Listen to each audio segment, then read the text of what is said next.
Right. Could we have the document that we were going to go to before we broke, Shumik? HCDO 40132_039.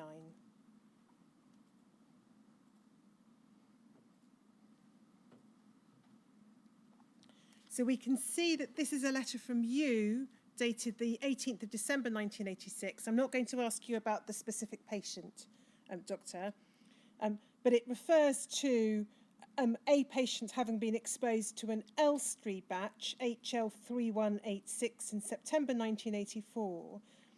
And then you say this: 3 of our haemophiliacs who were recipients of that batch seroconverted to HIV antibody positive. And then you refer to the seroconversion in one of them occurring between June 85 and March 1986. And then you wonder if the particular patient about whom you're writing represents another delayed seroconversion after exposure to that particular batch, or possibly some other treatment he had. So, Doctor, first question is this. Do we correctly understand from this letter that 3, possibly 4 of your patients seroconverted to HIV following receipt of this particular infected batch, HL3186? Oh, we can't hear you, Doctor. Sorry, just hold on a second. We can see that you're speaking, but we can't hear you. Can you hear me now? Oh, yes. We can. Yes. Do you want to? Did you hear my question? Yes, I heard your question very well. Do you want me to tell you a bit about this batch? About the batch, yes. Not the specific patients, but the batch, please. Right. So this is a batch which actually was prepared in Wessex region, 7,000 donations. And we were alerted to it by the head of blood transfusion service there, and that in one of the patients who donated then developed AIDS. Now, unfortunately, the batch was distributed in different places, but 7 of the haemophiliac in Wales got infected with this particular batch.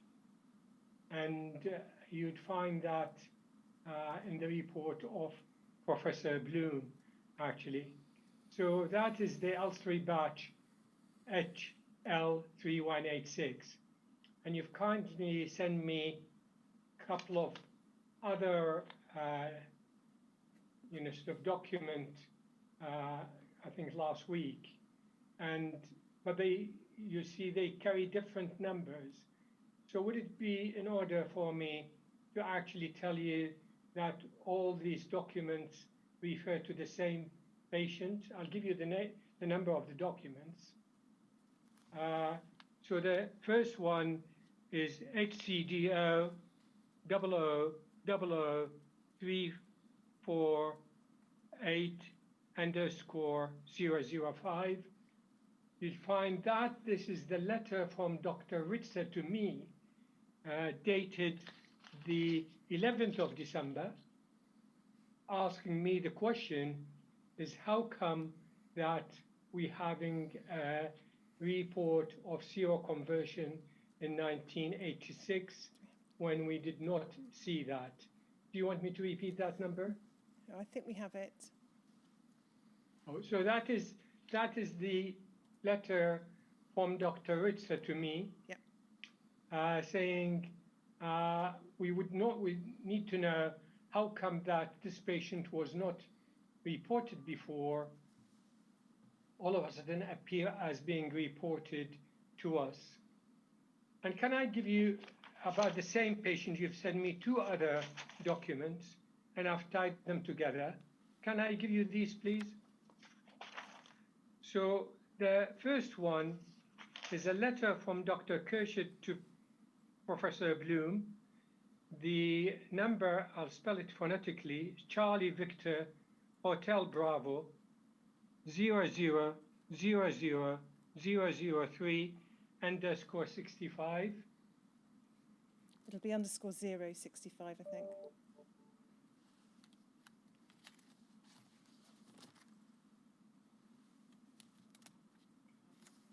Sorry, could you just repeat that number, please? So that is Charlie Victor Hotel Bravo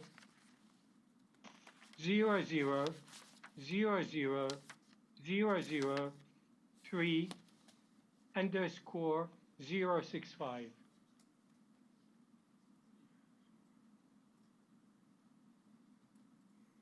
Okay, so the only difference is that I think the secretary there on our part got the year of birth wrong, 75, should be 76, but you could check the particular of the patient, and I've checked it through another document, found the same.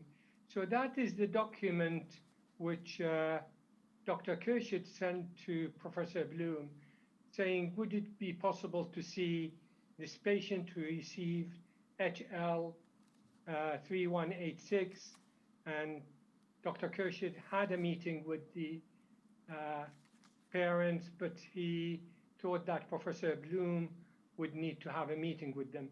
This is an example of how we collaborated with Cardiff. And the other number is Professor Bloom response, which is Charlie Victor Hotel Bravo, again 00000003 _ 064.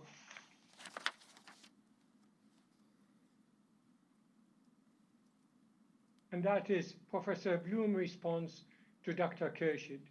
So that is the same patient which Dr. Ritzer has written to me asking how come that we having this report here, we thought that you're using e-treatment. There is an issue with the frequency of testing in this patient, in that the patient was, even though we saw the patient, you know, sort of maybe once a year or twice a year in Cardiff, the patient residence was. Sorry, forgive me. I think just stop there. Dr. Ismail, I'm keen not to get into a discussion about the particular circumstances of individual patients. Can we just remove that from the record, please? Okay, the reference to the address. I apologize. So don't worry. We'll make sure you don't say anything untoward. Yeah, that patient was not living in our area, so we would not test him as frequently as we would test our patients. So that is the reason for the delay. I don't know when he converted, but according to us, the test we did in 1976 showed that he converted. So that was the recipient of that particular L3 batch. So all these documents tie together. Could we just go back to HCDO 40 132 _ 039, please, Shumik? 039.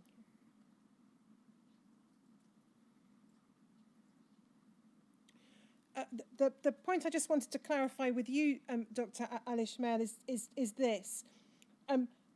The batch in question, HL 3186, which seems from this letter to have resulted in 3 or possibly 4 of your patients, or of the local patients, seroconverting to HIV.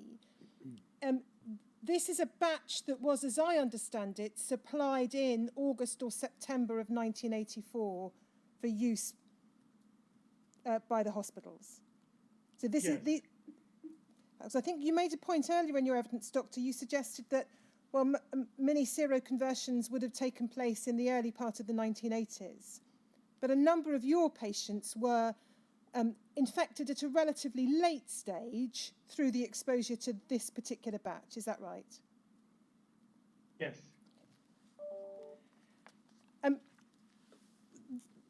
This is obviously a communication that you're having with Dr. Ritzer, presumably in his capacity as maintaining the records at the Oxford Haemophilia Centre nationally of patients. Yes.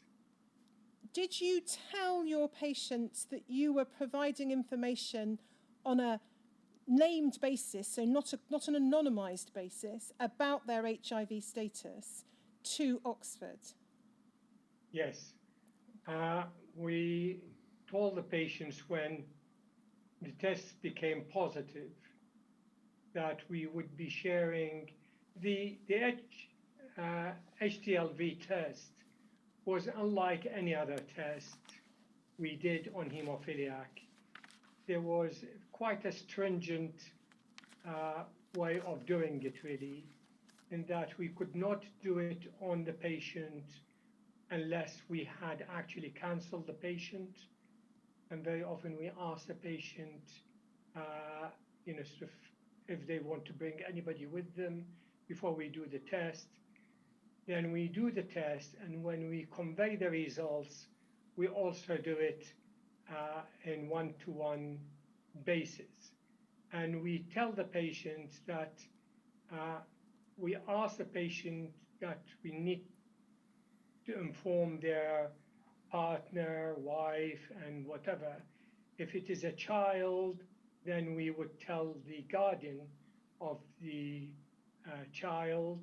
And our attitude then was not to tell the child because of the stigma and the so many mishaps and stories you've heard about children inadvertently telling their friends in school and then being picked on, and some of the families, they had graffiti written on the doors and whatever. We've heard these stories, didn't occur in our area. So the point I was making is that the testing, telling the patient and asking the patient if they don't mind, it's important to share the information with their GP. I didn't have any patient who refused that. And also telling them that we would be sharing the information with the UK CDO because they will be monitoring the issue on the UK basis. That is what used to be happening in terms of the HTLV3. And, so there, I don't think I remember a situation whereby we actually had to do it so regimentally as we did it in HTLV3, simply because there was no treatment. We did not know what it means in terms of the outcome. Much more importantly, there was such an awful social stigma about HTLV3 and the way it could be transmitted. So all these sensitive issues, really, we needed to be handled very carefully. Could we have a look next at ARMO 40574, please, Shumik?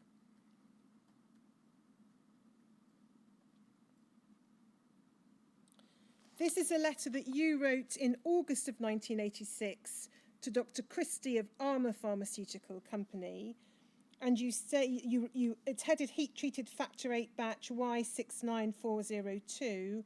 I'm writing to update you on the HDLV3 status on patients who'd received the above batch of factor 8, and you refer to an earlier letter. And then you provide information about 5 patients.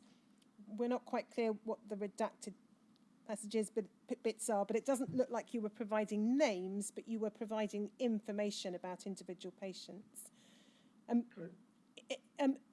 Is this the heat-treated batch from which one of your patients was infected? Yes.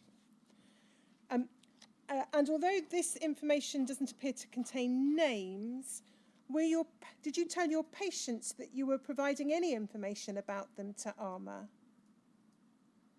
As far as I remember, whenever we see a patient or guardians, we will discuss saying that, we received this information about an Armour product where one of the donors, I believe, actually developed AIDS and whatever, and we will be, we've been asked to provide information now that is how I remember it. Whether we documented it or not, I don't know, but most probably we did, but that is as far as I can tell you. And then there's a follow-up letter, ARMO 40573, please, Shumik.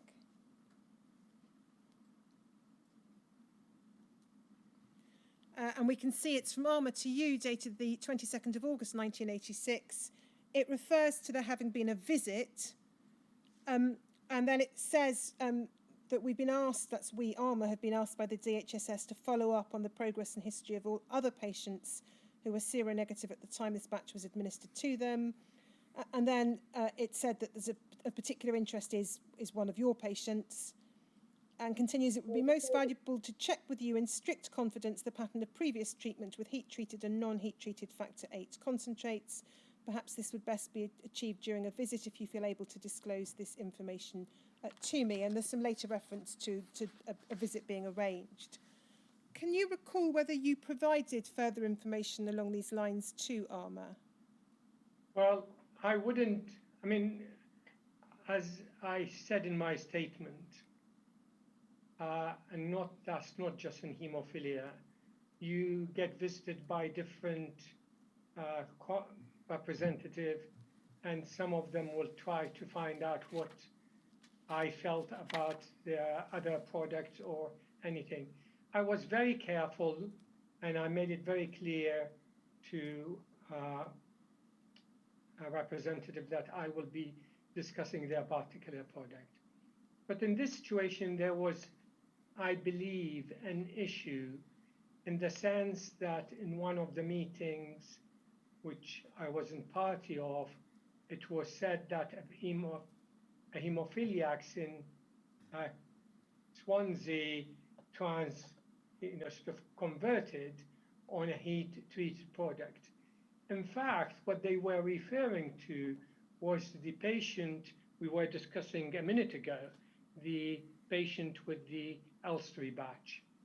And I was a bit annoyed, and I shared that with Arthur at the time, saying if the UK HCDO was to get their fact right, then they really have to not to listen to second-hand information. Either they write to you or they write to me. But the answer to your question, would I have discussed with Dr. Christie, and I apologize for him if he's to listen to this, because in my statement I referred to him as she because I couldn't remember who was Dr. Christie. I would have told Dr. Christie whether sort of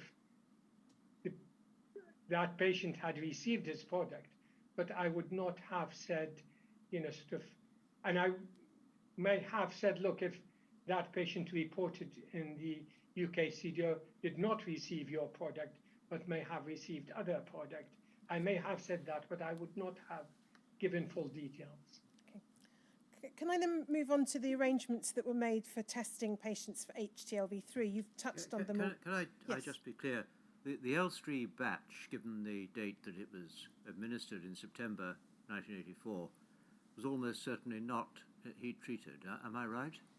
Oh, yes, it wasn't heat-treated. Thank you. So moving to the arrangements that were made for the testing of patients for HTLV3. As I understand your answers a few moments ago, patients were invited to attend the hospital, were they, to give a sample for testing? No, they were invited to come and talk about the testing before they give a sample, and I think you may find, because I blanked the names and did not keep the appointment, you'll find in that copy of the letter, which is I think is the same document, which is the returns one. In one of the pages, you'd find the testing on the patients in 1976, maybe. 1986.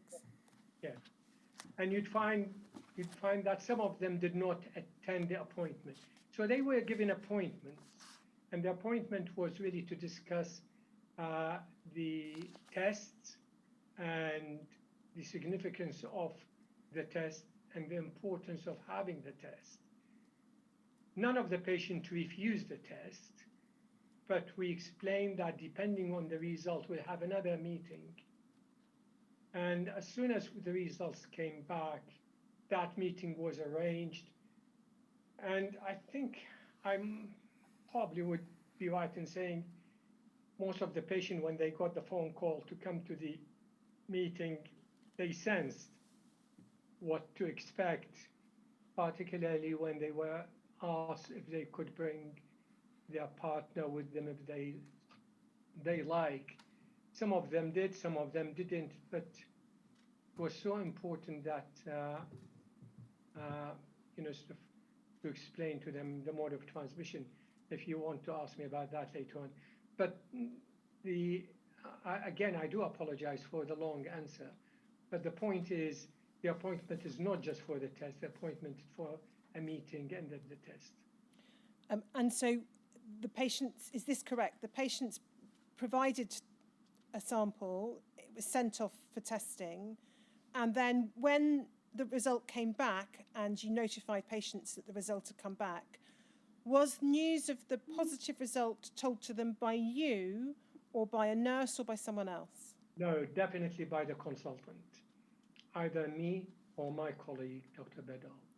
All that information, because there were so many questions that were asked and had to be discussed. The hepatitis C was different, but the results were conveyed by the nurse to the patient, but the HIV was definitely by the consultant.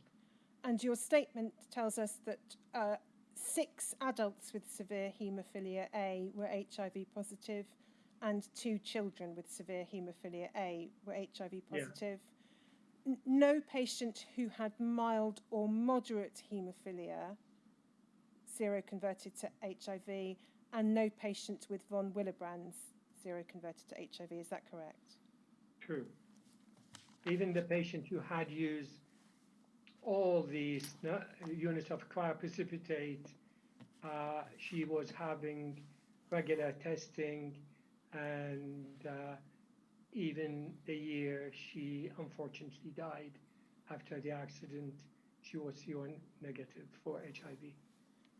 And do you recall over what time period, roughly, this process of speaking to patients, testing them, and notifying them of their results took place?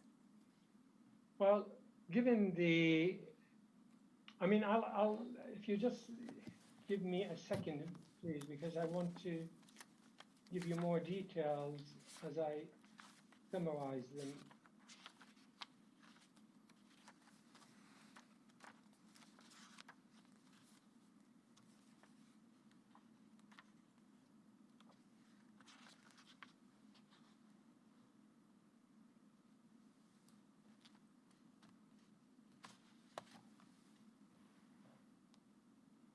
Okay, so of the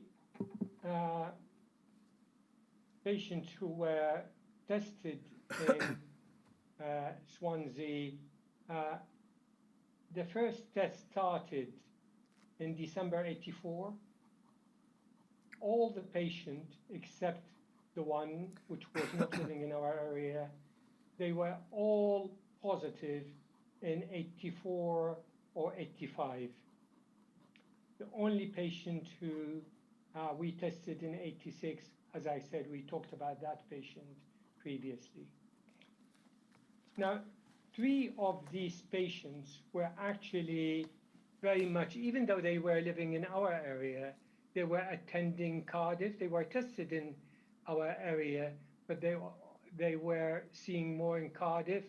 So all of the patients, as far as I remember, once the results were there, the patients were informed within the week. So the patient would be called back in as soon as the result is. As I said, that was not difficult given the small number of patients we had to deal with, and there were 2 of us. And then the process for testing for hepatitis C, I think your statement tells us this began in 1990. Can you recall over what period that process took place and whether it involved more than one type of test?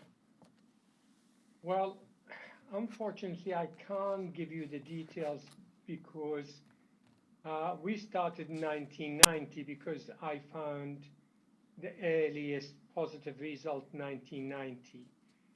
But and unfortunately, the virologist who was doing all these tests has since passed away.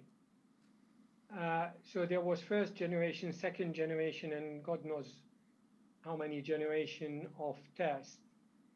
But I remember that as soon as the test became available, the hemophilia nurse contacted, I think she started with the severe hemophiliacs and said, look, you know that you've got this, what we call non-A-B, yes, and we've got a test for it.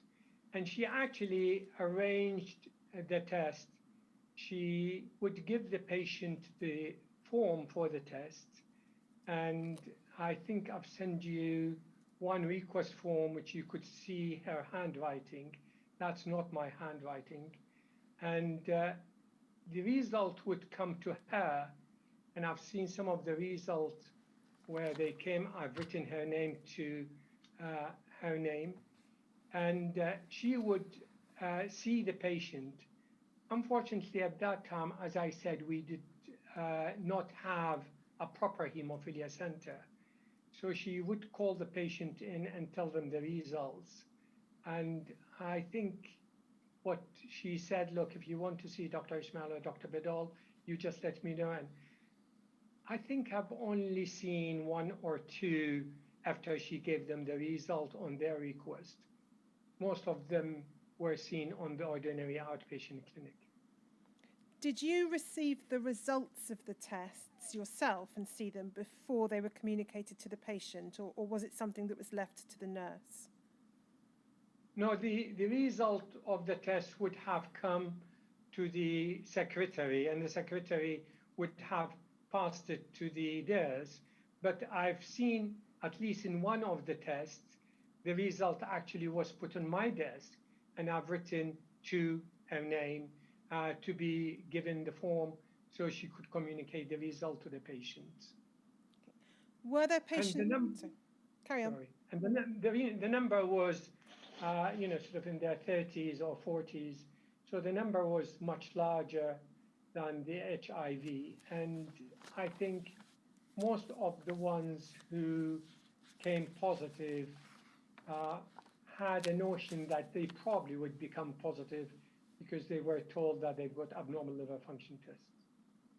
I think if we just look at your witness statement, paragraph 130, Doctor, it's WITN 3761005.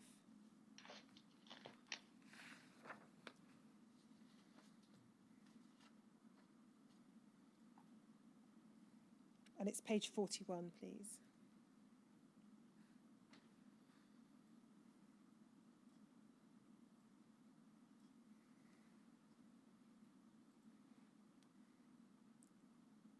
WITN 3761005.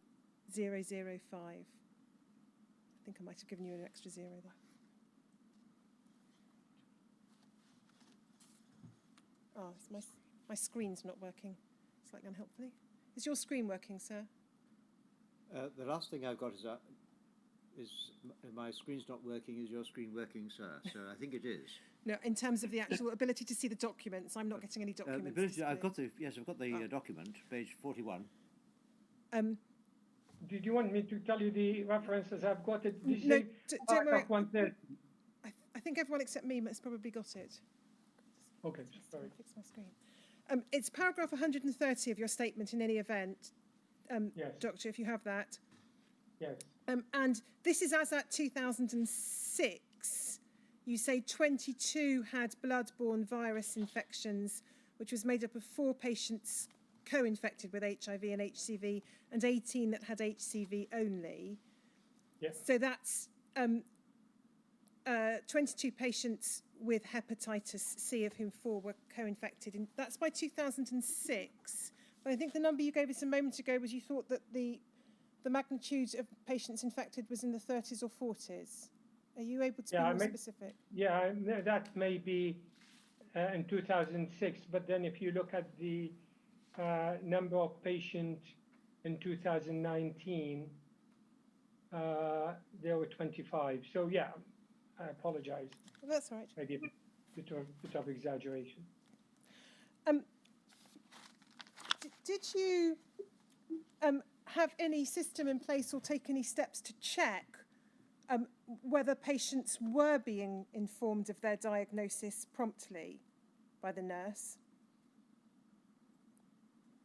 Because the nurse really was concentrating on the one issue at a time, I believe that she informed them promptly, knowing our patients, they were,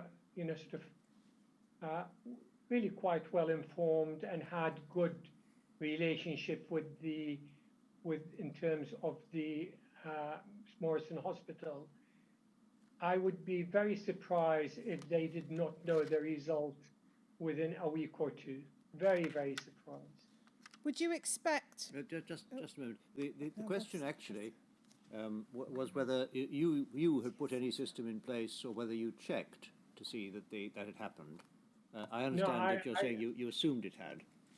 Yeah, I assumed, yeah. Sorry, I didn't have a proper system in place to say, look, you have I've told the nurse what needs to be done, and the issues need to be discussed. And if the patient wants to be seen by a consultant, to be seen. But apart from that, I did not check on the, if you like, the execution of that request. And your statement suggests that the nurse might have informed some patients by telephone. Yeah. Do you know that to be the case, or that some patients were told by telephone? I don't know, but I wouldn't be surprised because, as I said, patients would probably, if they don't come to the center, I could see from the correspondent that she had difficulty in getting the patient to come and see her on a regular basis. So if the patient had forward saying what my result was, I wouldn't be surprised that she told them the result and gave them the offer to be seen by their consultant if they want. And would you expect the nurse's communication of that diagnosis, whether by phone or in person, to be recorded in the notes? That I do not know, and knowing the situation of the notes and their availability, when we did not have a proper haemophilia center, the notes would have been in the general records. It would not be in the hematology department. It's only when we moved to Singleton that we kept the hemophiliac notes in the hematology department. So whether the nurse did manage that, I'd be very pleasantly surprised if he did. What arrangements were made at the centre for the counselling of patients, first of all, who were infected with HIV, after the test result? Was there any ongoing psychological or equivalent support available for them?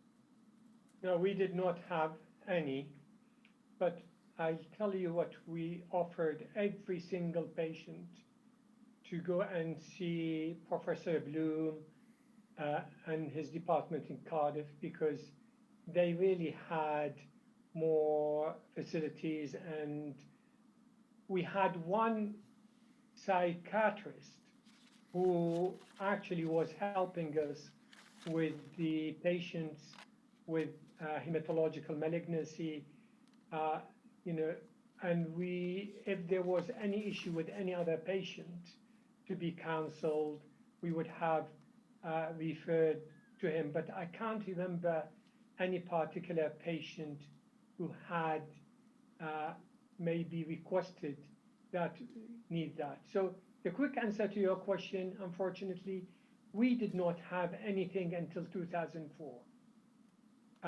in terms of a proper psychology counseling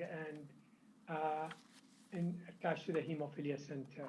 Prior to that, it would be Cardiff or whatever help we could master in Swansea.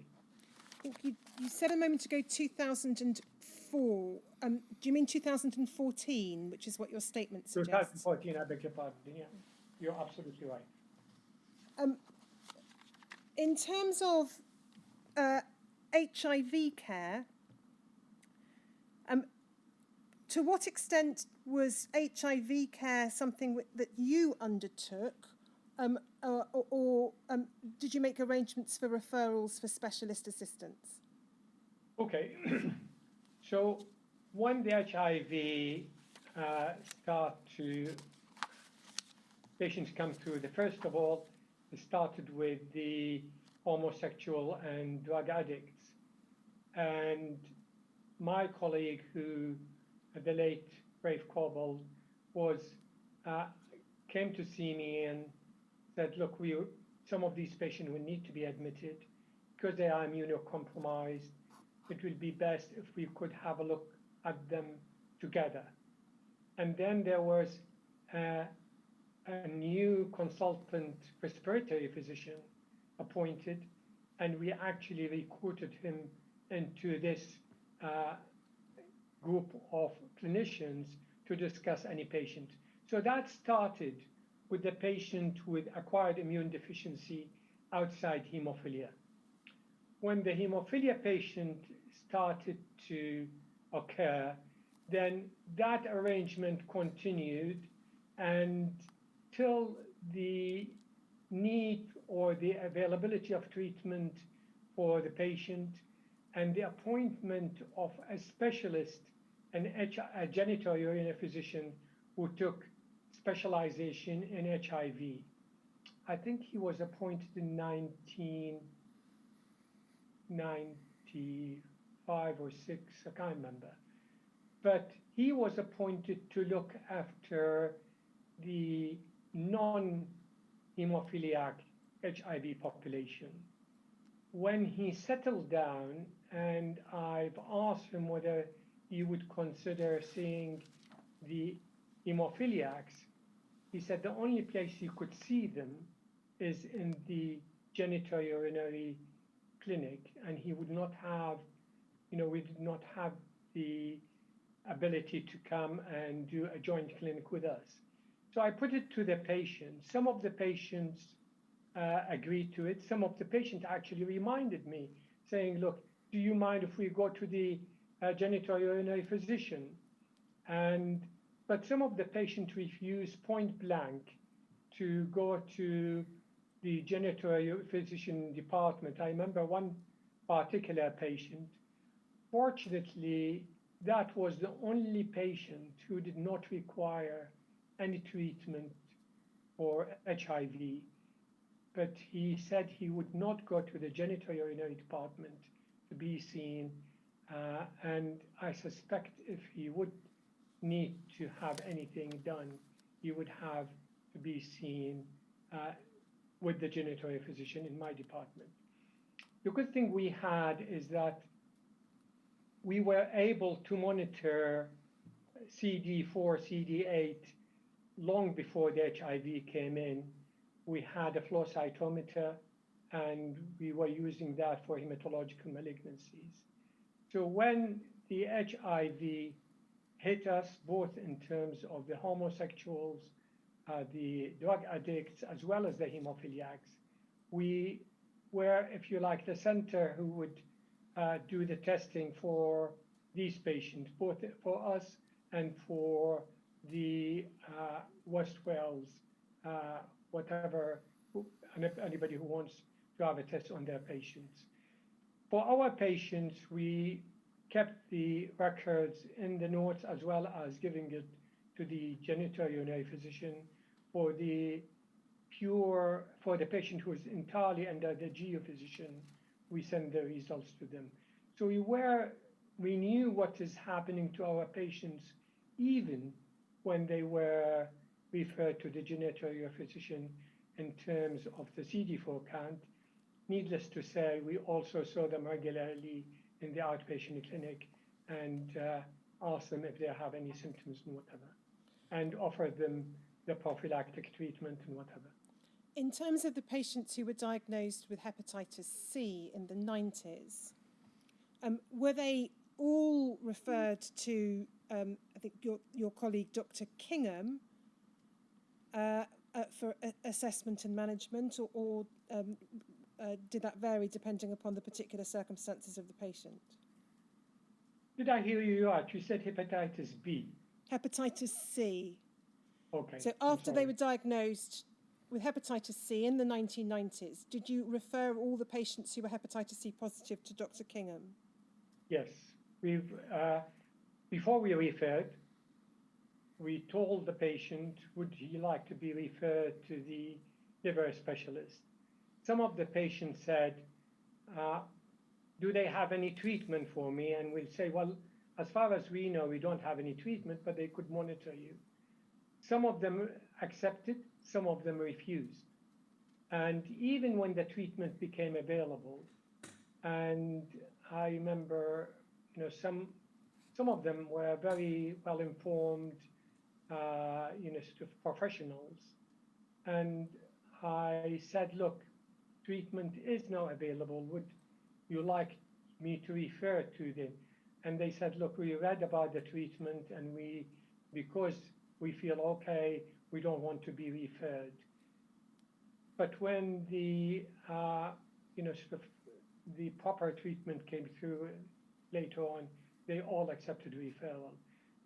But before referral was made to the hepatologist, each patient was asked would they accept a referral, and they said yes, they were referred.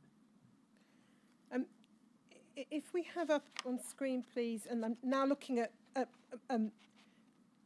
arrangements for specialist liver care in more recent years. You've told us in your statement that after 2006, patients could be referred to a consultant physician with a special interest in liver disease. And then could we have ABMU 5021, please?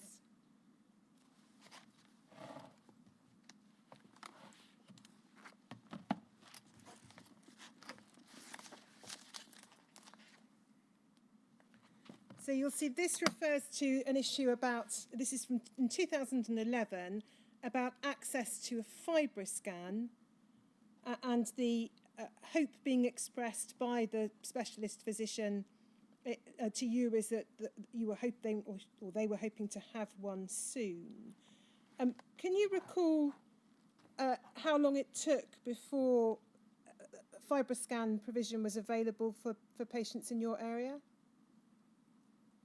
Well, I know we got it after the oil went, but I can't tell you the exact year. We certainly, I think, as I said, we were lucky in Swansea in terms of hepatologist service. We had two clinicians. One was Dr. Kingham, and then the other one was Dr. Chinlai. Dr. Chinlai actually was his particular interest and was very active in looking after these patients. But I can't tell you exactly. You may find the answer in the original statement in 2018 because he gave me a briefing about liver services when I've asked him to give me a briefing about liver services to present to the chief executive to include it in her response to the inquiry. But I can't tell you exactly, but I know it was not long after Oil Gwent that we got ours. Do you recall, from your own knowledge, whether there was any difficulty in obtaining funding for treatments for your patients for either HIV or hepatitis C? No. So you didn't experience difficulties in obtaining funding? No, I didn't. I mean, actually, if you go back to the top of this letter, if you go back, and you could see that I've sent the letter to Dr. Chillai, copied it to the radiology, copied it to the finance department, copied it to the manager, Swansea locality.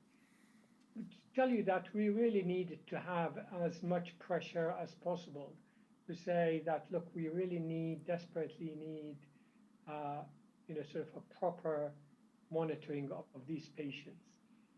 So I suspect, sort of this may have been, this letter was prompted by the task and finish group, which was and to look into the haemophilia services and what things we provide to them.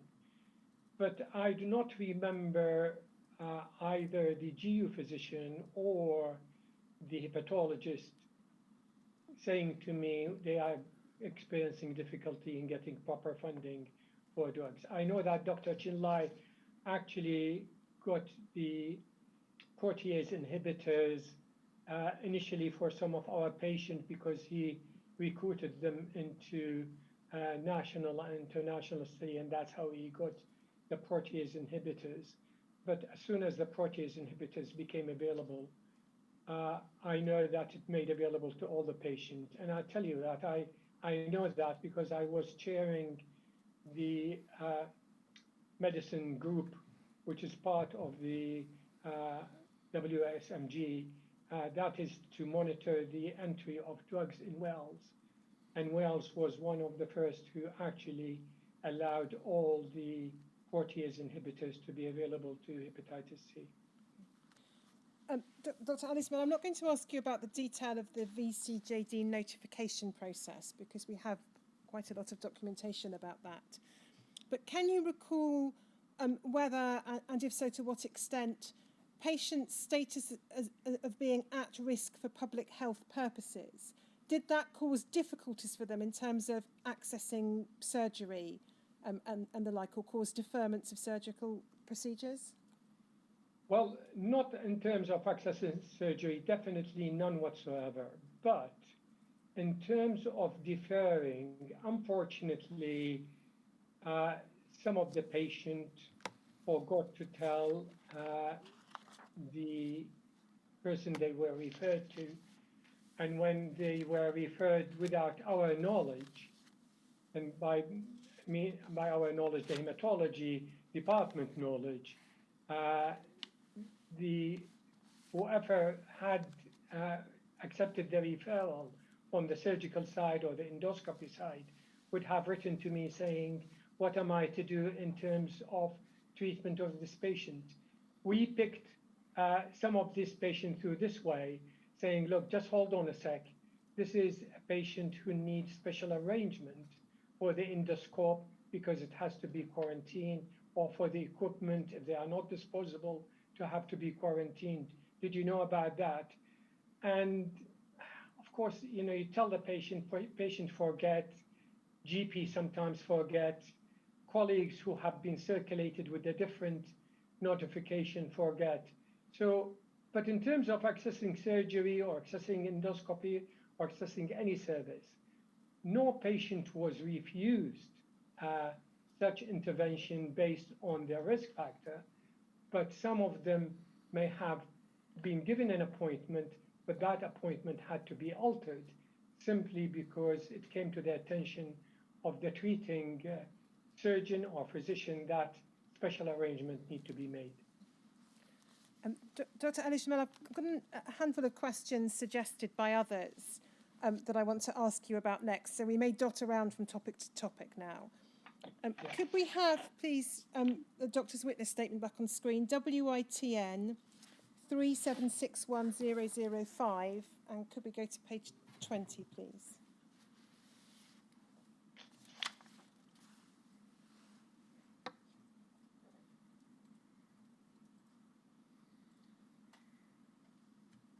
So if we look at the bottom of the page, paragraph 66, you've referred there to cryoprecipitate being used for patients with hypofibrinogenemia, and you explain that's a rare bleeding disorder.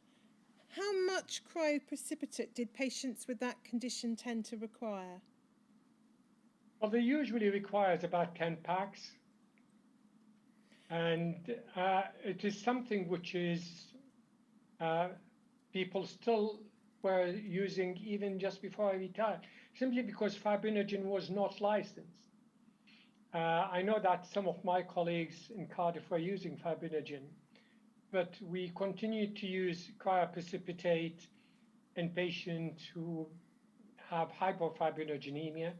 We continue to use cryoprecipitate in patients who need massive blood transfusion.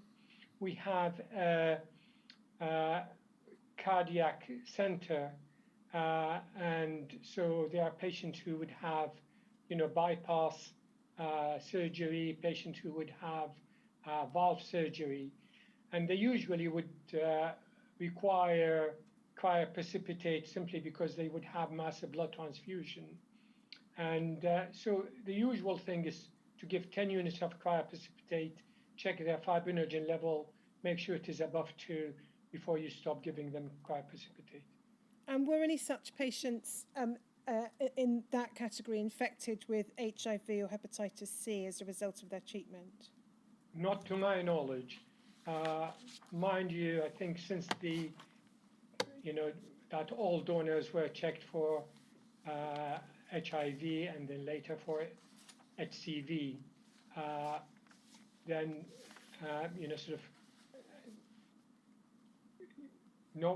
all the donation were fine, but you could look at cryoprecipitate in that context in a very similar way to looking at a unit of blood, because many patients were transfused with the blood at times we did not know about hepatitis C, and testing for hepatitis C really was not done afterward. And one of the things which I personally believe in, that every patient who had a blood transfusion or blood product should have a test for hepatitis C. It's such a simple test, and the treatment is so effective.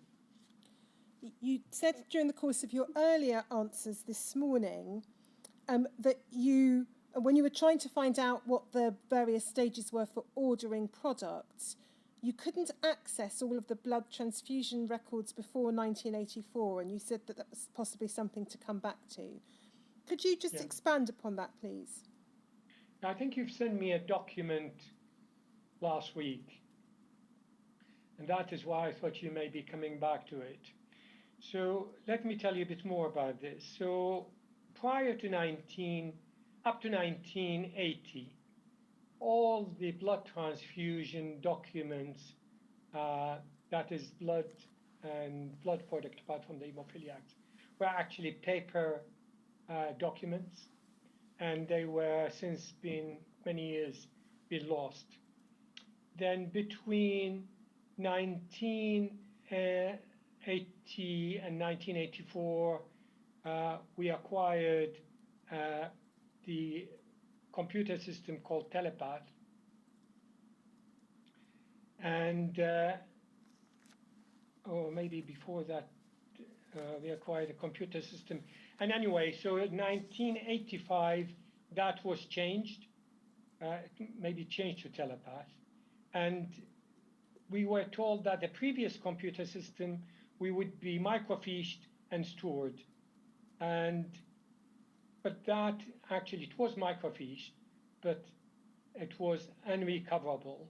I was told by the head of blood transfusion when the first request from the infected blood inquiry came to the chief executive.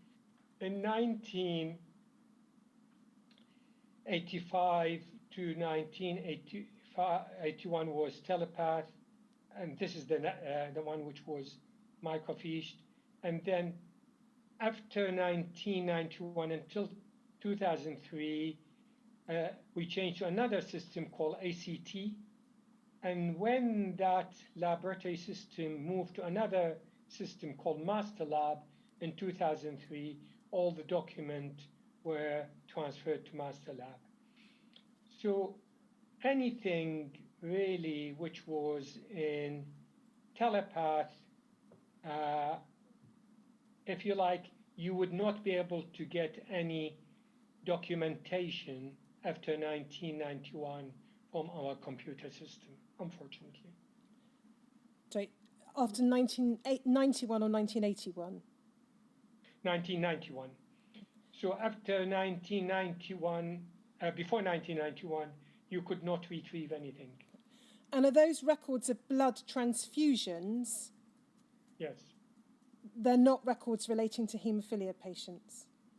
Or do they include? No, the haemophilia records were separate, really, because, sort of all the time we gave a unit of cryoprecipitate or a unit of, or a bottle of concentrate that was documented in the patient notes and then transferred to UKHCDO.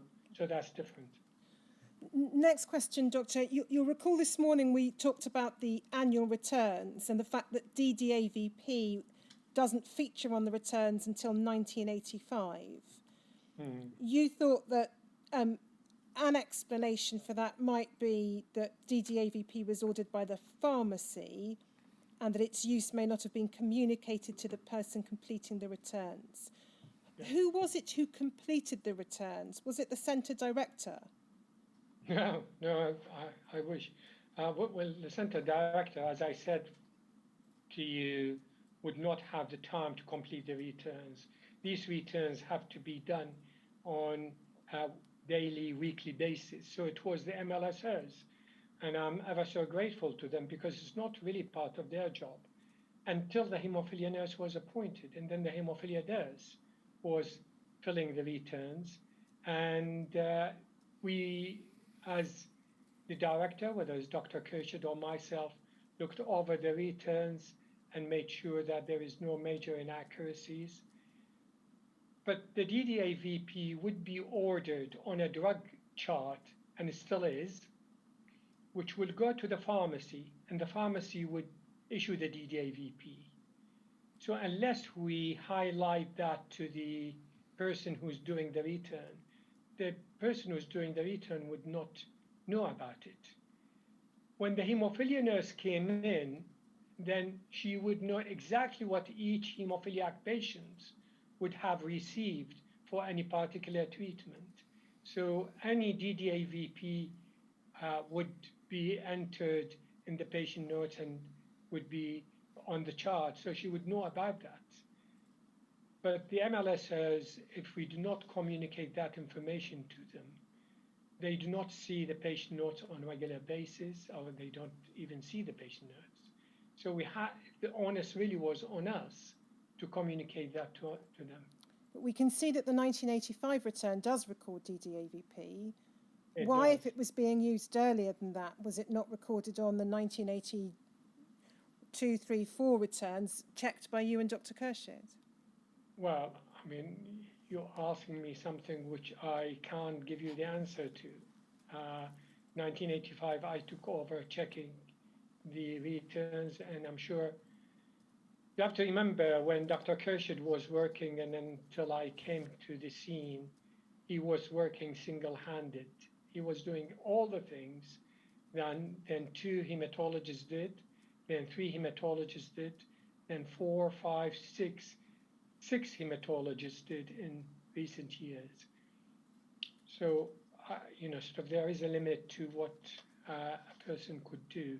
But I agree, if you want a full record, then you would need to record everything about the patient. The only tragic thing is that if we did not have the destruction of the notes of the hemophiliacs, this inquiry would have been much better informed about exactly what happened. Just picking up on that, Doctor, what notes relating to haemophiliacs were, to your knowledge, destroyed within Swansea? Well, Swansea, and if you look into the chief executive response, has a destruction policy for notes, and I don't think they differ in any other health board in relation to that. The hemophiliac notes, when we moved to Singleton, were kept in the hemophilia center. But when a patient dies, very often the notes would be taken by the medical records to prepare the death certificates.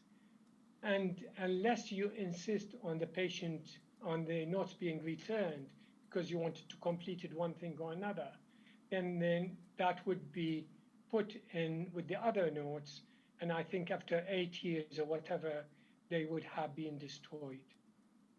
And as I said, I think one of the good things that happened in Cardiff is that somehow they stopped the destruction of these notes by pleading with the managers and whatever. And I wish or Dr. Khurshid or any one of us have done the same. And to be honest with you, until the inquiry came into one of the patients who was a mild hemophiliac, and then I mentioned him earlier, and I've put him in my statement. Until that patient, I was told that they could not find the notes of. I said, look, it's only a few years ago, 2 years ago, that I got the notes. How come the notes are not there? Or because they were destroyed.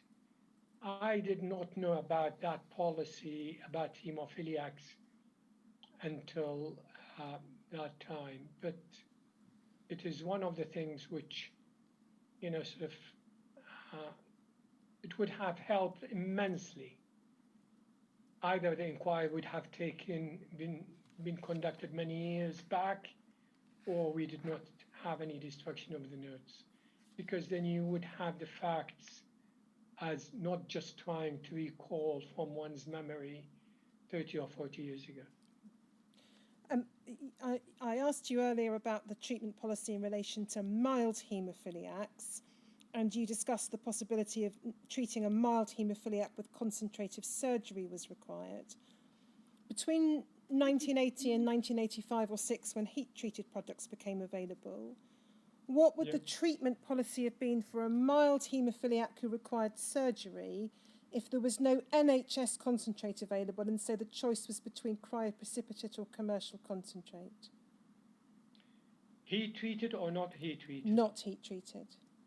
Cryoprecipitate would have been preferred, but if it is surgery, if it's surgery, that meant that you really need to achieve hemostasis with level between 50 and 100%, if you like, simple term, all the time for 10 days, then the only way probably would have been concentrates. I asked you questions about discussions that you had with Professor Bloom about the risks of AIDS. Did you ever ask Professor Bloom what advice Professor Bloom, was giving to his patients about the emerging picture on AIDS? I think Professor Bloom, as I said in the morning, had a few meetings, and we encouraged our hemophiliacs to go to the same meetings, really. And he called them all to, I think, into a lecture theatre, and I think explained, the issues as he knew them at the time. The patients who went from Swansea were, quite comfortable with the meeting. I did not have any negative things to say from any patient, reflecting back on the meeting to me. So that is what happened. And as I said, the Haemophilia Society had regular meetings. The Haemophilia Society sent regular, leaflets to patients. We had a stand in the Haemophilia Center in Singleton Hospital, whereby we kept these leaflets, including the Haemophilia Society leaflets. And I distinctly remember that every time a hemophiliac would come, the nurse would say, look, have you got this leaflet? Have you got that leaflet? And, sort of she usually prepare a pack for them and give them to that with, sort of whatever else she had in terms of, sort of freebies and whatever to them and to the children. So that is the way it was communicated to the patients. And needless to say, if patients either tested positive or before they test positive had requested any information, we would have sat and explained to them whatever we could. I said that, and I'm repeating myself again here, is that I kept saying to my patients that I cannot speculate, but I'll tell them the fact as I know them. But just to go back to my question, Doctor, did you ask Professor Bloom what advice he was giving to his patients about AIDS? I did not.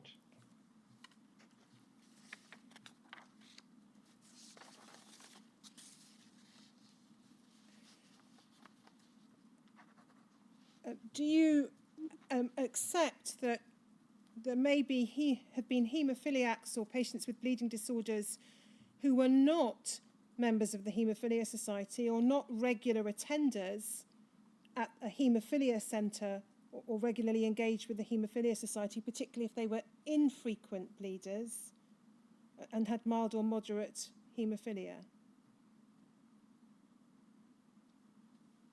Would you like to repeat the question Of course. again, please? The question, Dr. Ismail, arises out of your evidence that you thought patients were very well informed and they had access to information from the Haemophilia Society or from the nurse at the centre and so on. Do you accept that there may have been patients, particularly those with mild or moderate bleeding disorders, who may not have engaged with the Haemophilia Society or the centre on a regular basis and may not have had access to information? I suppose there's always that possibility, and they're patient and they haven't read the newspapers and they haven't seen TV. There's always a possibility.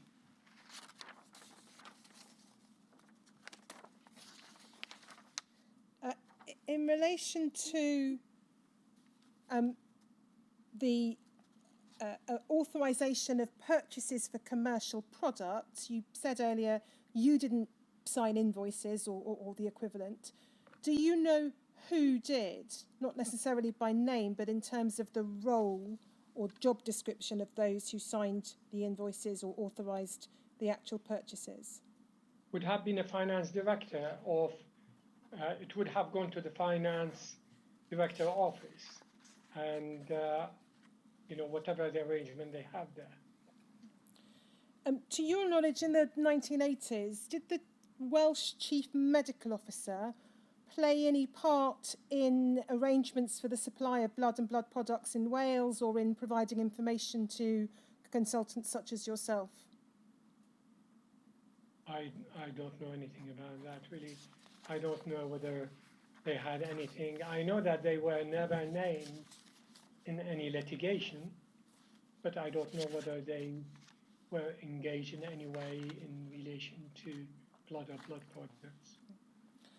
And then your returns for 1985 and 1986 show that in relation to patients with haemophilia B, and I think the returns prior to that show no patients with haemophilia B, you were using predominantly or exclusively commercial factor IX concentrates. If we could have up on screen, please, Shumik, BAYP 608_084.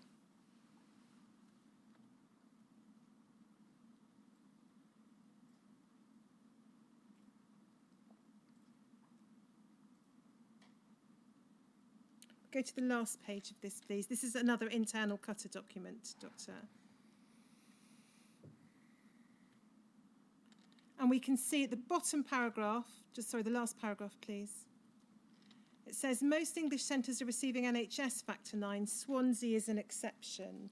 Can you recall why you were using predominantly commercial factor 9 products in 85 and 86? Yes, I do. If we go to, do you have the returns of 1985?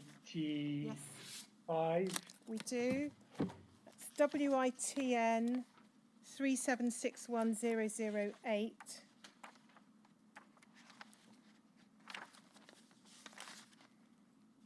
And if you go to page 28, please, Shumik.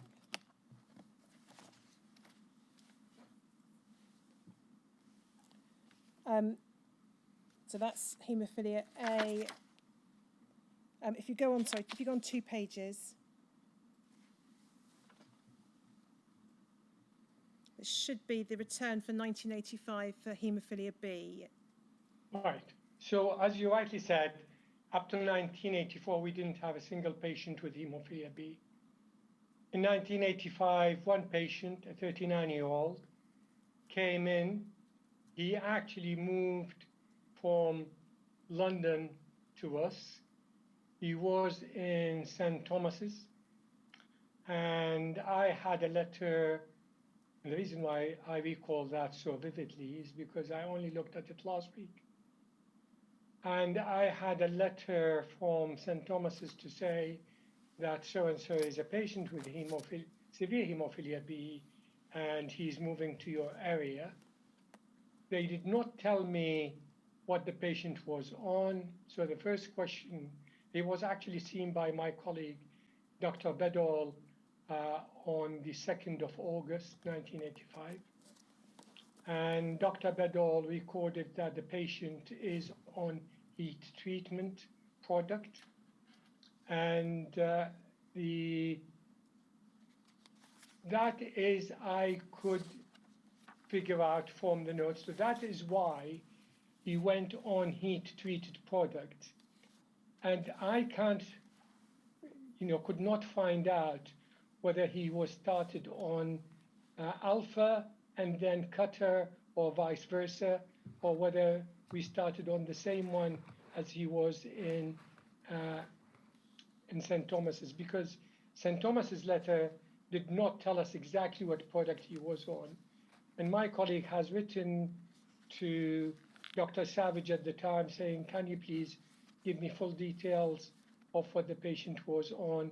And I could not find a reply in the notes. So the reason why we've used the commercial one is because the patient was already on heat treatment, and he was, again, a well-informed patient, and he asked for heat treated. At that time, we did not have heat treated factor 9. You didn't have heat-treated NHS factor 9? Yes. If you go to the year after, that is 1986.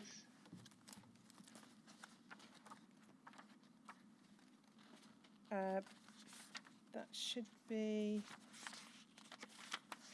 if you go to page 35, possibly, Shumik. Yes. Now, this time, there's another patient. This was a 19-year-old who joined the Swansea University, and he was a severe haemophilia, and he was already on NHS factor 9, so he continued on NHS factor 9, and the patient on the heat treatment product was continued on the cutter product. So that is why, I suppose when you have one patient in 1985, you'd be the odd one out. And that was why Swansea was the odd one out.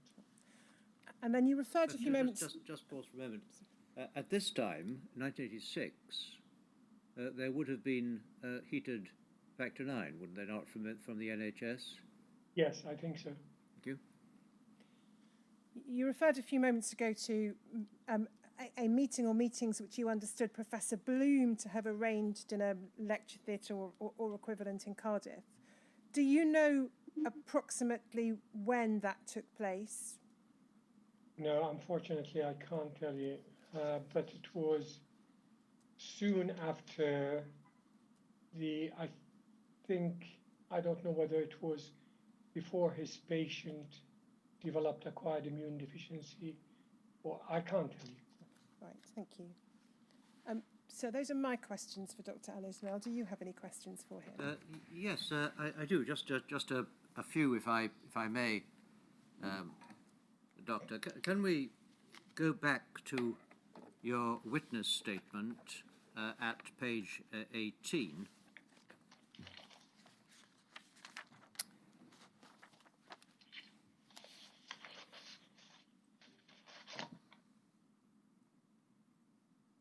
You were asked about this morning. Yes, of course. WITN 3761005, page 18. Thank you.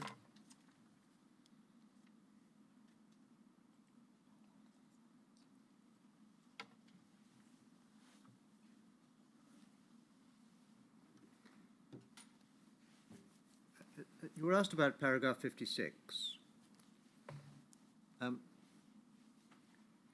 Now, so far as choosing or selecting a particular product was concerned, you didn't have to ask anyone's permission to select which product to use, did you? Well, I would have asked Professor Bloom, and Dr. Kershid would have asked Professor Bloom. For permission? Sorry? For permission to buy the product, or just for advice as to which to buy? For advice as which to buy. The problem I had actually in figuring out how did we buy these products? Did we buy them directly? Did we, because there was a paper by Ritze et al. It talked about, I think it's one of the documents which you've sent me. It talked about the management of haemophilia in the UK between 1980 or until 1991, whatever. I've got the reference to it if you want. And in one paragraph of that paper, it said the commercial product were supplied free to the haemophilia centers in England and Wales until 1992.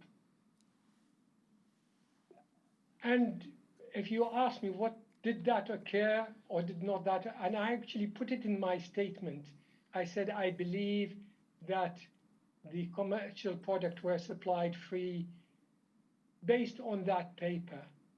The bottom line is I did not know what were the mechanism of purchasing a product, whether, sort of my health authority was solely responsible for it, or was there a central funding which the health authority had. But in terms of the which product to select, Professor Bloom would have been asked what his opinion, and we would usually follow it. Does that answer your question?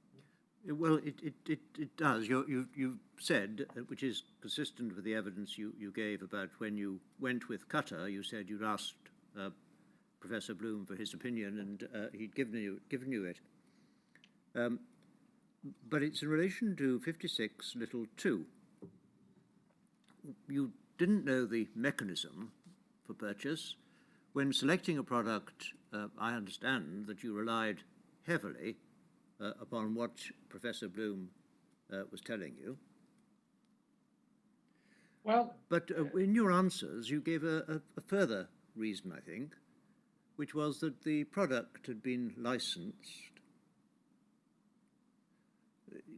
and you took it on trust, as I understand. Yes. So when this paragraph begins, the basis of decisions made about the selection of a particular product or particular concentrate for an individual patient, and safety and efficacy came into that. Did it come into that, and if so, how? If what you were doing was placing your trust in the advice of Professor Bloom and the decisions of the regulator to allow product to be sold in the UK? Well, would you suggest any other way of putting my decision? Because the since thalidomide disaster happened, no product should have been authorized for human consumption in the UK unless that product has been passed by what is the equivalent of the MHRA previously, that the product should have shown safety and efficacy. In other words, we did not use any product which is not licensed.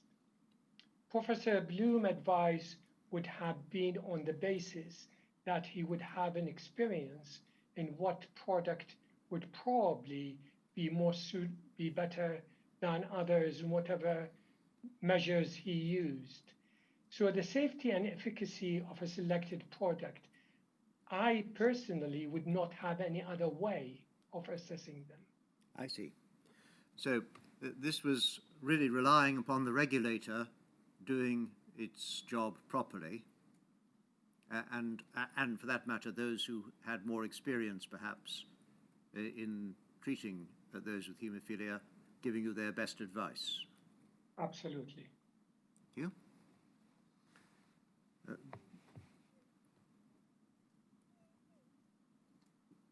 Do you have anything generally to say about what experience has shown you, from your experience, about the nature of the quality of the product that the regulator permitted to be used in the UK?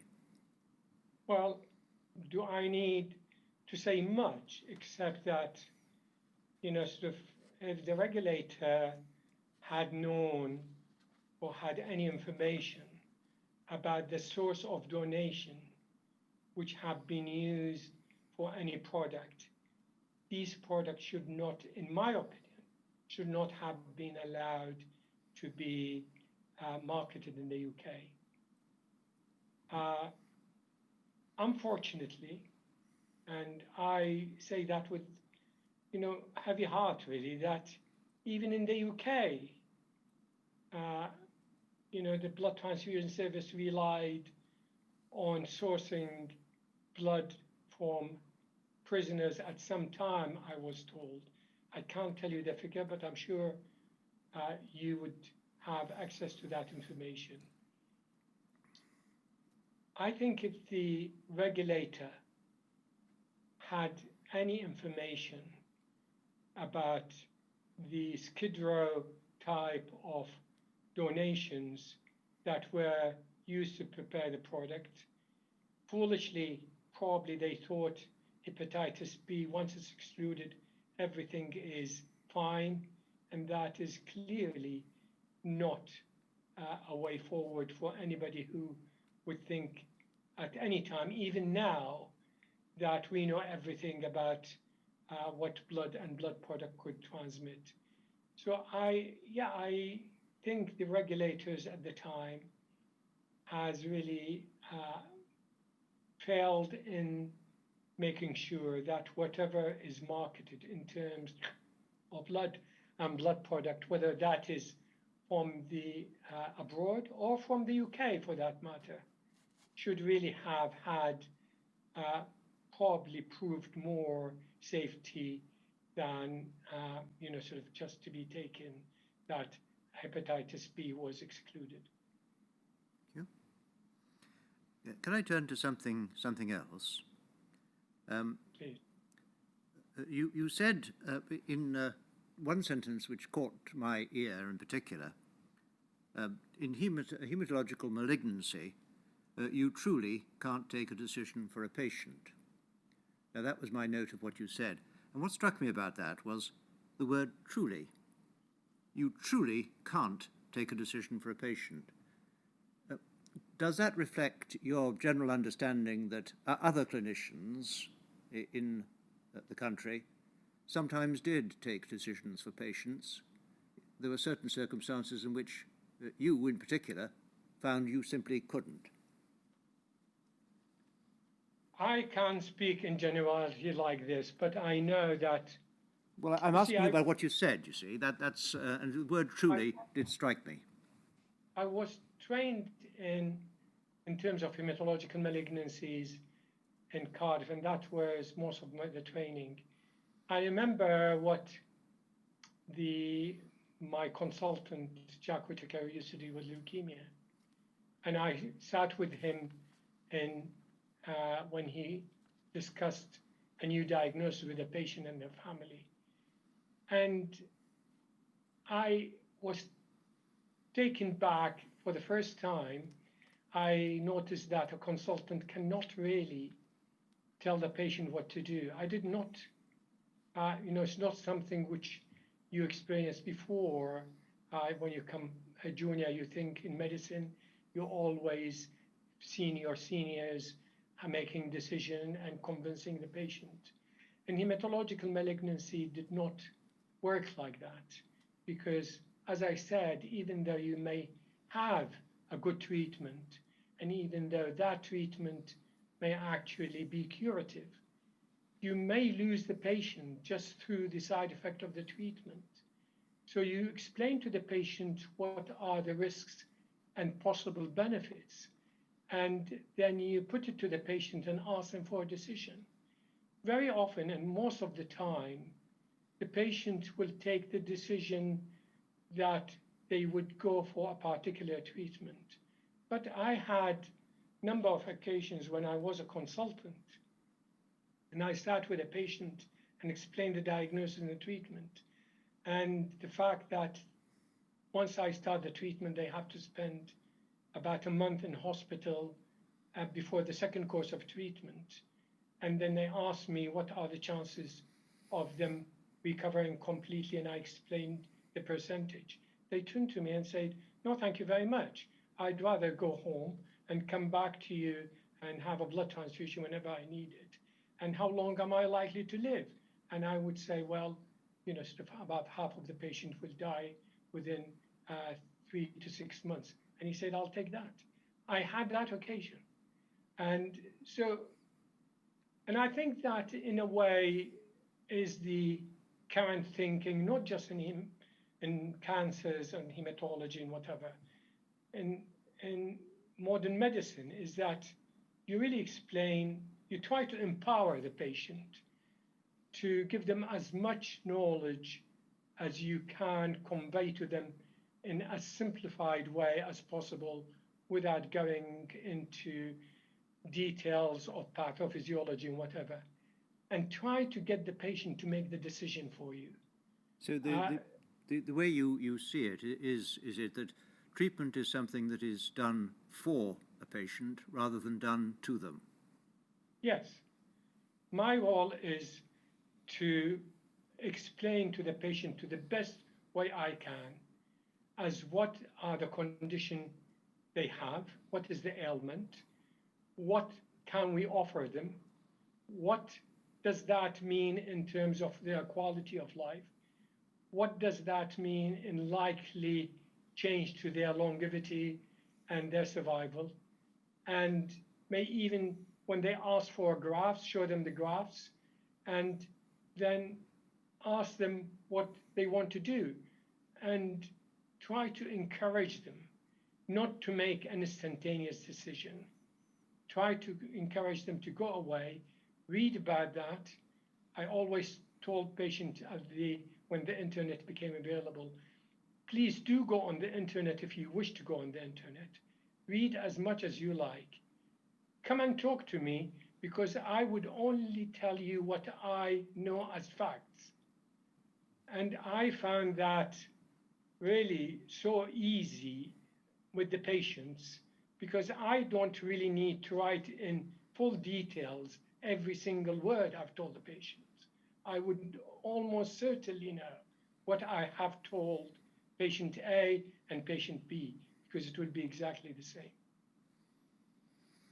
The next question I'd like to ask you, again, comes from something that you were describing, which is when you were talking to patients about HIV, and you said the conversation might go something like, and you described how the patient might say, well, will I die of it? And you'd say, well, you don't know, but you will be checking. What I would have said, I've said some patient would die. How long whether you would be one of these. This is the very early days when we did not know how long a patient is going to be. You see, if I could take you back a bit, when people started talking that this acquired immune deficiency is all related to antigenic stimulation. Now, if that was true, that meant some patient may have this antigenic stimulation for years, but they did not show any problem with HIV, while others are showing it now. And even when the virus was discovered and we found that it is a virus which is causing it, the number of patients who are going down and unfortunately succumbing to the infection initially were very small compared with the positivity in terms of antibody. And we thought that we hoped that it is going to be something which is not that disastrous. Unfortunately, we all were proven wrong. And I think that is, in a way,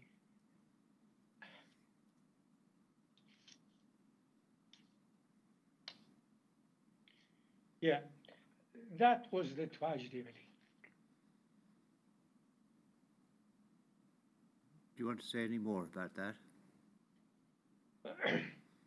Well, not in the sense that, sort of,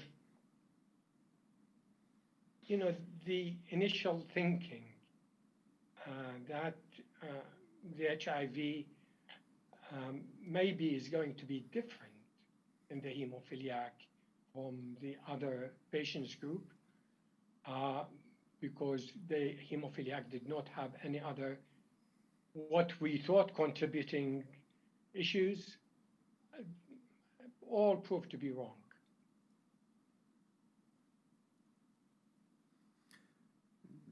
Do you think that you collectively erred on the side of optimism? Yes, I think the reason why we erred on the side of optimism is because, if you like, by the time the test became available to us, and as I said, all the patients with the first lot of testing proved to be positive. And that was the, if you like, the only thing you could do, in the sense that if you did not err on the side of optimism, it would have been very difficult to continue with one career, really. There isn't a treatment.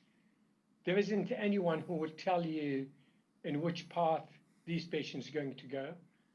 At least in hematological malignancy, you have so many parameters that you could plot and you could say to the patient, this is the patient in the very high risk group, this is the patient in the low risk group. You didn't have any of that. The only thing you had was to watch and wait until such a time as then you start to learn what to try to avoid or protect the patient against in terms of infections, and you use that. But these were all, if you like, preventive of secondary infection. It was only when the real treatment came in that we could see the light at the end of the tunnel. Prior to that, it was terrible. Hepatitis C, or non-A, non-B, Yeah. I think you described a very similar conversation that you might have in respect of that you didn't know what the consequence of that infection would be, but we'll keep checking. How would you have checked? How did you check? Well, as I said, patients would have maybe once a year ultrasounds of the liver. the looking for the stigmata of liver disease, because when you start to develop cirrhosis, there are certain things which you could see on the skin, you could see on the palm of the hand, you could see in the development of ascites. You always relied on your hepatology colleague to have a look at your patients every now and then and tell you, well, nothing has changed really. The patient is still the same. The hepatologists are very familiar with dealing with different liver disease, the autoimmune disease, the alcoholic liver disease, the different type of liver diseases. So they really have a better understanding of what to look for in a patient. I remember, and I think the inquiry asked me about one particular patient I referred to Dr. Kingham, and his registrar wrote to me back saying, we're going to adopt a policy of watch and wait, because they knew what they were doing. They were testing for the virus in the blood, but they knew what are the issues to look for. Liver biopsy, I certainly in sort of in my practice or in cardiac practice was not something to be undertaken lightly. Later on, when Dr. Chinlai came to hepatology, he actually could do liver biopsy through an endoscope. So if there would be any bleeding, it will be much manageable. But he did not do it any of the hemophiliacs. And then the issues about Fibroscan came available.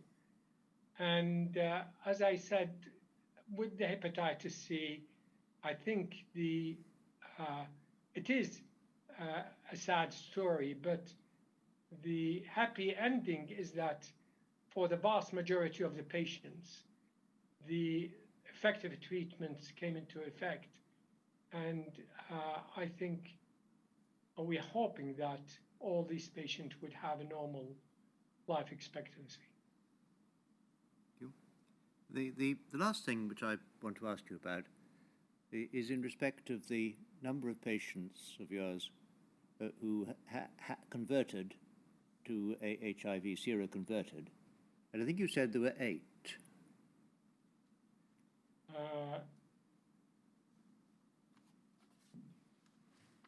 Yeah, 6 adults and two children, yeah. Now, roughly what proportion of those patients that were loosely under the care of the Swansea Centre, roughly what proportion was that?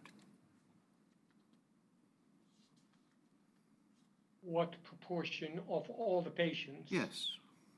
Yeah, so it's 8 out of, I think at that time we probably had 60 patients. So 8 out of 60 or 68 patients. So it's about more than it's about 12%. Yes. I think 8 out of 60 might be about 15%, perhaps, but it's something of that order. The reason I ask, let me ask, how many severe haemophiliacs were there in that 60 or so? Roughly. I think all the severe hemophiliacs became HIV positive. Do you have a reason that you can tell us from your experience why you think it was that all the severe haemophiliacs should suffer from HIV infection and largely the mild and moderate haemophiliacs did not? Well, it's all to do with their treatment. It's all to do, I think should is not the right word with all respect. They were unfortunate to suffer with the HIV simply because the treatment they needed conveyed that infection on them. Now, the mild and the occasional mild who may have had a constraint, on the laws of probability is probably that constraint did not carry the virus. But for the severe hemophiliacs, the number of infusion they would have, they would be very lucky to escape the HIV virus, considering the fact that sort of the issue probably started in the late 70s and continued until 1980, sort of when the testing of donors for HIV came into practice and the heat treatment came into practice. So the number of infusion they had, as I said, would be very, very, very lucky, severe hemophiliacs, to have escaped it. But fortunately, some of them did survive it, and we managed to get them the treatment. And I hope for those, even though the treatment itself is not an easy panacea, they did have so many side effects with a different treatment. But at least in terms of life expectancy, then we would be able to say that hopefully they would live almost normal or normal life expectancy. But the unfortunate ones are the ones who actually succumbed to the infection before an effective treatment became available to us. Thank you very much. That's all that I have to ask. Ms. Richards. Dr. Ismail, is there anything further that you wanted to say? If I may, I would like to make a brief comment, really, a brief statement. Would I be able to do that? Yes. Yes, indeed.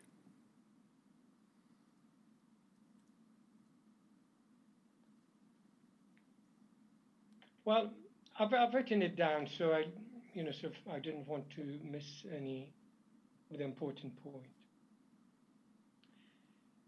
What I am saying is that I firmly believe that the most devastating experience for a doctor is to witness harm inflicted on his or her patient that resulted from treatment the patient had received. Now, this feeling of devastation is felt regardless whether the harm occurred unintentionally, and even if the harm could not have been foreseen. Now, I've seen that particularly in the hematological malignancies. As I said, some of them are curable, but the patients succumb because of the infection which followed when the treatment, as a result of treatment and the immunosuppression. So that had a devastating effect on the whole department. Now, I believe that feeling of devastation is shared by many of my current and previous colleagues that looked after the patient with hemophilia and other inherited bleeding disorders. I would like to mention specifically in that context, if I may, the late Professor Bloom. Now, Professor Arthur Bloom, as I said before, was one of the most gentle, kind, compassionate, and caring doctor that I knew.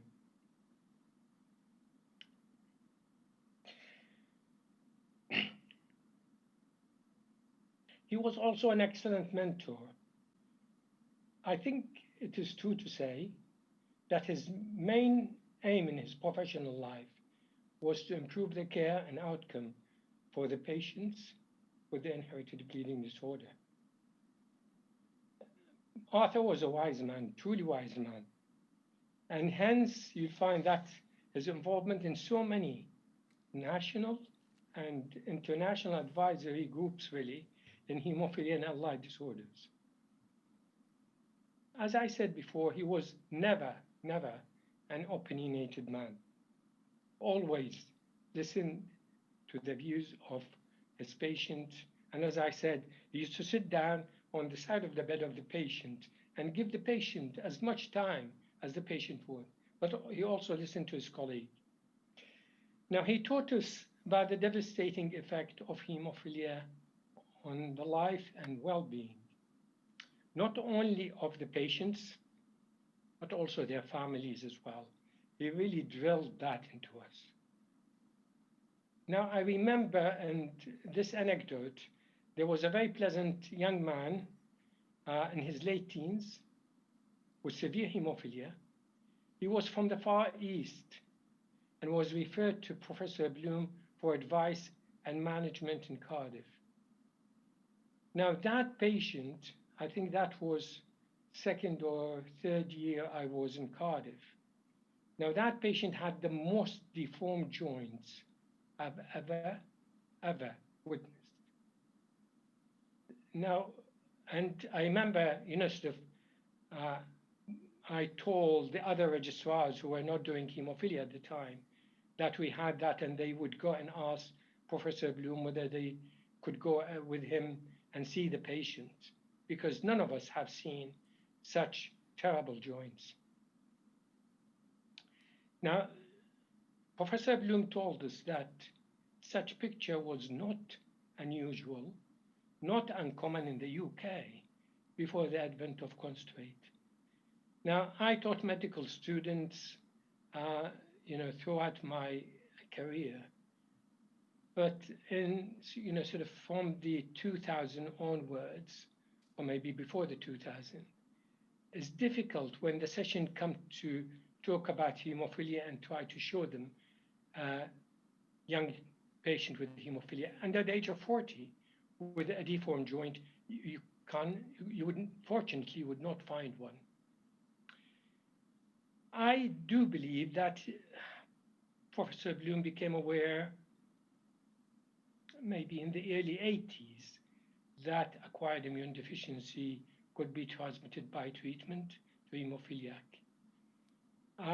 I believe that, and not just believe it, I think he may have mentioned it to me that he thought initially perhaps not going to be a big issue. His belief was perhaps based on the small number of the hemophiliac that showed the clinical disease initially. But he also did the survey in end of 1983-84. He published in 30th of June. And that survey, as I said, included 13,147 patients from 121 hemophiliac centers in the UK and Europe, and only 11 out of the 13,000 odd patients had aid like it was, sort of as we knew it then. I think he thought that unlike the transmission of aid, and I'm talking about early 1983, that unlike the transmission of aid in the IV drug addicts and homosexual, the causative agent maybe could have been attenuated or modified in the process of preparing the concentrate, and that there were other mitigating factors in the non-hemophiliacs. And he wasn't alone in these thoughts. If you look at the publication that came in the early 80s as to the possible cause of AIDS, the number of publications testified that the world leaders in hemophilias held similar views. Now, he documented so many of that in the report he prepared in 1989 as part of the defense against the litigation raised at the time. Now, Swansea and its staff and the West Glamorgan Health Authority were never named or never have to answer any litigation in relation to the management of haemophilia or other inherited bleeding disorders. But Arthur sent me a copy of the report, and he did that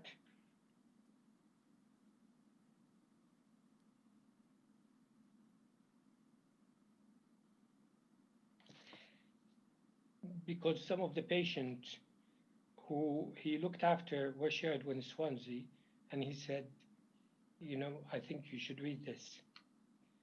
And to be honest, I read the report and I understood so many of the issues that, you know, sort of made him say what he said at the time. Now, I'm sure the inquirer would give due consideration to his report. But I truly wish that his report would be made public. And the reason for that, so that patients and their families could read the facts as he saw them and he stated them in the report. Now, I knew he was so concerned about the pain and suffering that hemophiliac could endure if the concentrate were abandoned, particularly when there was no credible alternatives. And I repeat, I did not think that cryoprecipitate was a credible alternative. And again, that was not just his views, but the vast majority of all leaders in the care of hemophilia, as well as a doctor who specialized in the hemophilia care in the UK, Europe, and North America. I think he addressed the Haemophilia Society Council in October 1983, and he said that in his report, he said that he became more circumspect than previously with regard to blood products and aid. Now, he suggested to the meeting at the time, that is in October 1983, 2 months after the death of his first patient, he asked if the role of concentrate could become, he said, until the role of concentrate became clearer, it would be wise to revise the dosage and the treatment for hemophiliacs and ask if hemophiliac could modify their lifestyle to reduce the need to these concentrate. He reported in his report that he met with very poor reception by the audience. And I've read the same thing in when it was mentioned by the National Haemophilia Federation, which is similar to the Haemophilia Society in the US, and the World Federation of Haemophilia. Finally, I explained that the worst nightmare for a caring doctor is to witness the ill effect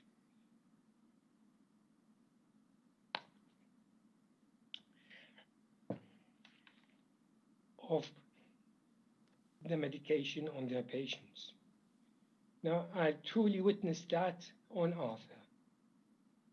Now, the last time I saw him was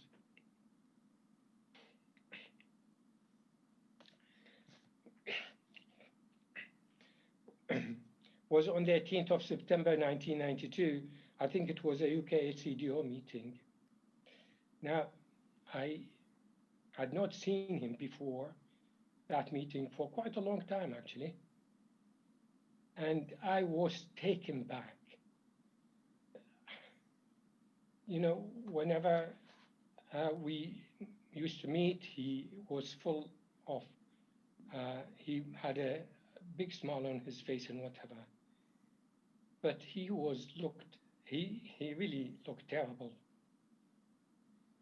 He was so down and clearly was, you know, sort of was something which is troubling him immensely. I said to him, Arthur, what's the matter? And he said, oh, it's my gait. I'm having a problem with my gait.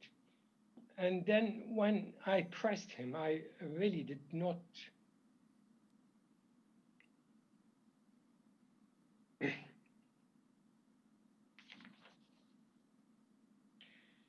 I thought can't be true. I asked him about his family. Could it be his wife? Could it be his children? And he said no. And then I really continued to press him because he really looked terrible. And then he looked at me and said,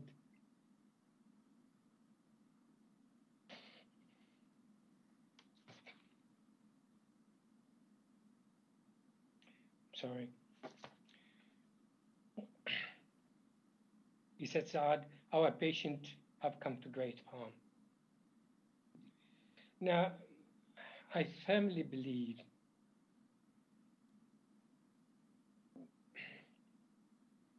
that the thought tormented him.